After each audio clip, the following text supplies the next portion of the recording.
Subscribe and share my channel Sudarsana. నమస్కారం. శ్రీమద్ భగవద్గీత 15వ అధ్యాయము పురుషోత్తమ ప్రాప్తి యోగము నుండి శ్లోకములను నేర్చుకుందాం. ఓం శ్రీకృష్ణ పరబ్రహ్మణే నమః. శ్రీ గురుభ్యో నమః. శ్రీమద్ భగవద్గీత 15వ అధ్యాయము పురుషోత్తమ ప్రాప్తి యోగము 6వ శ్లోకము. శ్రీ భగవానువాచ న తద్భాసయతే సూర్యో న శశాంకో న పావకః యద్గత్వా న నివర్తంతే తద్ధామ పరమం మమ. న తద్భాసయతే సూర్యో న శశాంకో న పావకః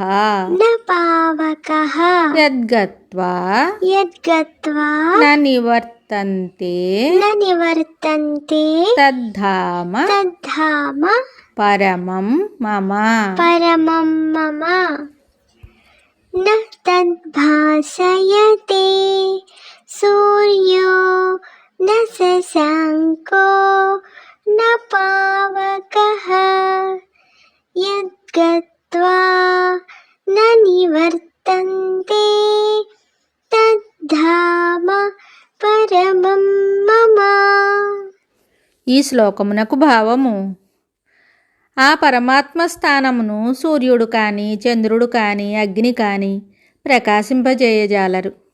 దేనిని పొందినచో జనులు మరలా ఈ సంసారమునకు తిరిగిరారో అది ఏ నా యొక్క శ్రేష్టమైన స్థానము అయి ఉన్నది. అది ఏ పరమాత్మ స్థానము. సూర్యచంద్రాగ్నులు దృశ్య వస్తువులను ప్రకాశింపచేయుచున్నవి.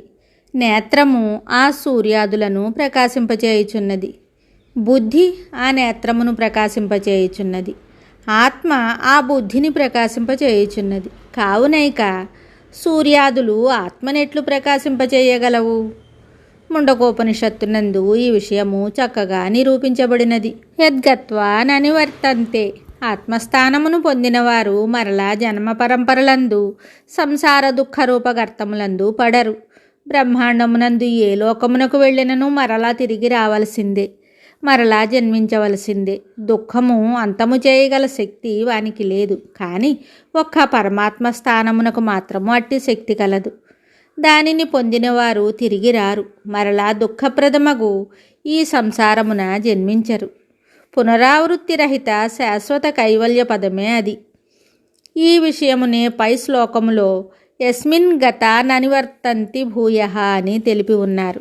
తన యొక్క స్థానమును వర్ణిస్తూ భగవానుడు పరమం అని పేర్కొనినందువలన భగవానుని దృష్టియందు అన్ని పదములలోనికి ఆ ఆత్మపదమే, బ్రహ్మరూప నిజ పదమే సర్వశ్రేష్టమను అభిప్రాయమును వెలుబుచ్చినట్లయినది. కావున దేవుని దృష్టిలో ఏది గొప్పదో దానినే ప్రాజ్ఞుడు అనుసరించవలను కానీ ప్రాపంచిక జనుల దృష్టిలో గొప్పదగు వస్తువును కాదు. శుభం. శ్రీమద్ భగవద్గీత తరువాయి భాగంలో మళ్ళీ కలుద్దాం. నమస్కారం. Subscribe and share my channel Sudarsana.